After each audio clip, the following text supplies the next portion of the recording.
Hello and welcome back to Mize Bug. Thanks for joining. We are picking up where we left off on part 1 of the right hand upper arm build. In the last video we created a duplication jig, cut out the steel for the spindle pivot points, and cut the upper and lower plates with the plasma cutter. Now we are starting on the process of cutting and bending the internal structure and the outside boxing. I'm using 1/8 inch thick, 1.5 inch wide mild steel. This process just requires a lot of patience and running back and forth between the bender and the vise just to make small adjustments. It works well, but this process took about 4 hours to complete, and I didn't even finish it in one night. Yeah, you can see here I'm starting to use my new bender that I just created. I'll take the angles that I measured in part 1 of this video, and then I'm just splitting them in half and using the angle finder on one side of the steel.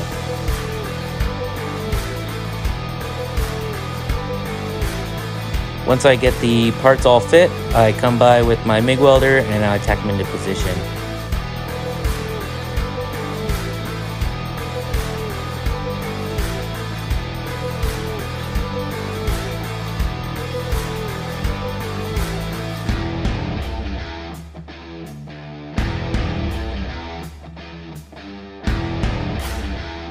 Everything is only tack welded up until this point, and I come by and I make a couple solid welds at locations that I won't be able to access once I put the top plate on.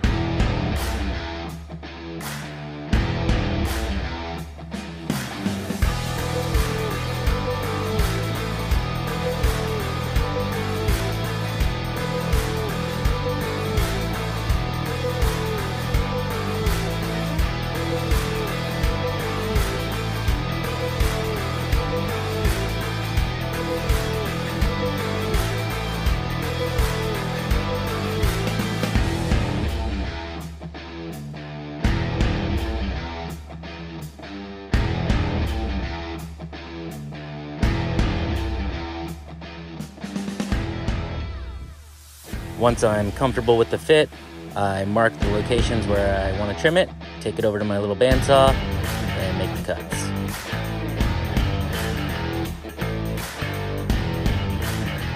Then I make a couple of final adjustments before I finally tack it in.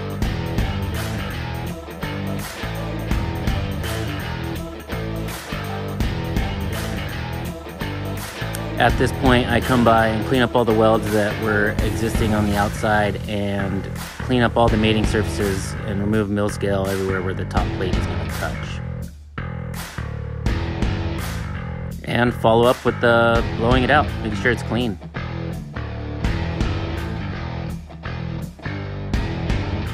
Line everything up for best fit.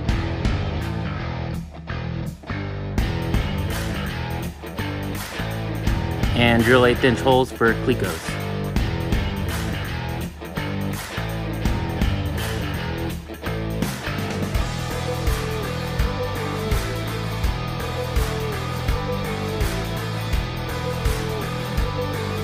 Mark it for my top plate trim line.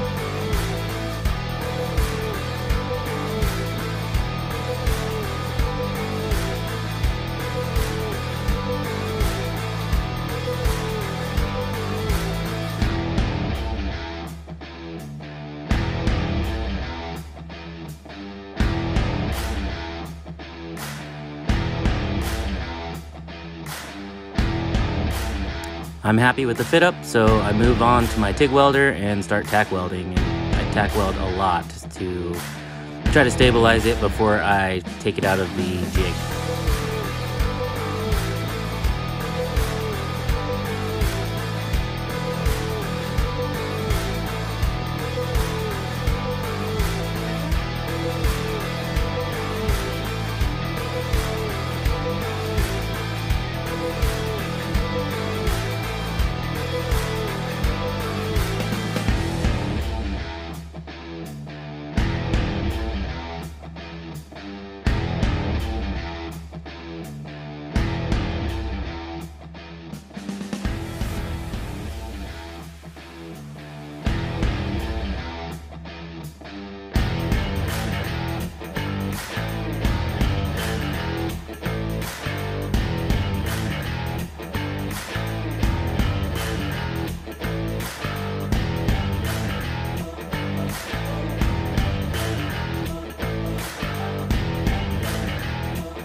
Okay, so we got the lower arm all boxed out. It's ready to take on the next step. The next step is we need to hit it a lot with a grinder. But I want to just real quickly show you the type of welds I'm doing with my TIG welder.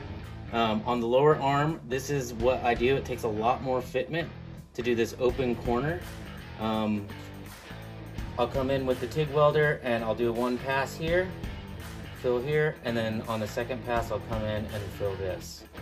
On the upper arms, because it takes so much time to do this open corner assembly style, I end up doing where it overlaps like this, and instead of just putting a weld here, which would not be very strong, I come in and I bevel this here.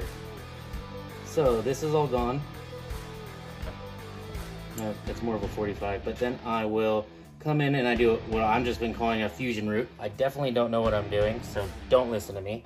But if you want to, I just wanted to let you know, this is how I'm doing it. So I'll come in, do a fusion root, no filler, and that'll give me a really good penetration here.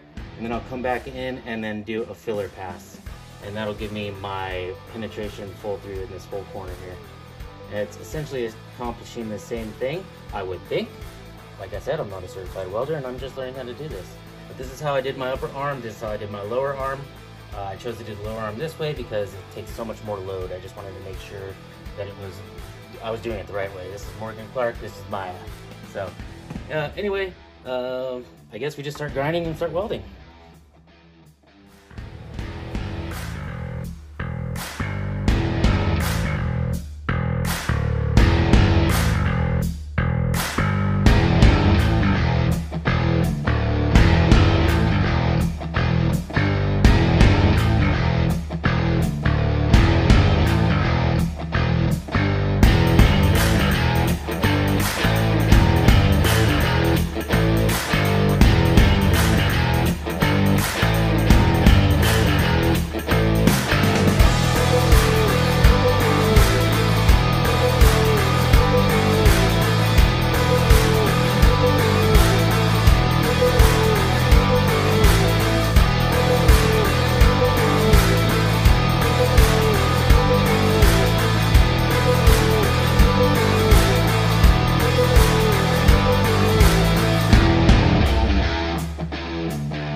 Well, that's going to wrap up the video for now.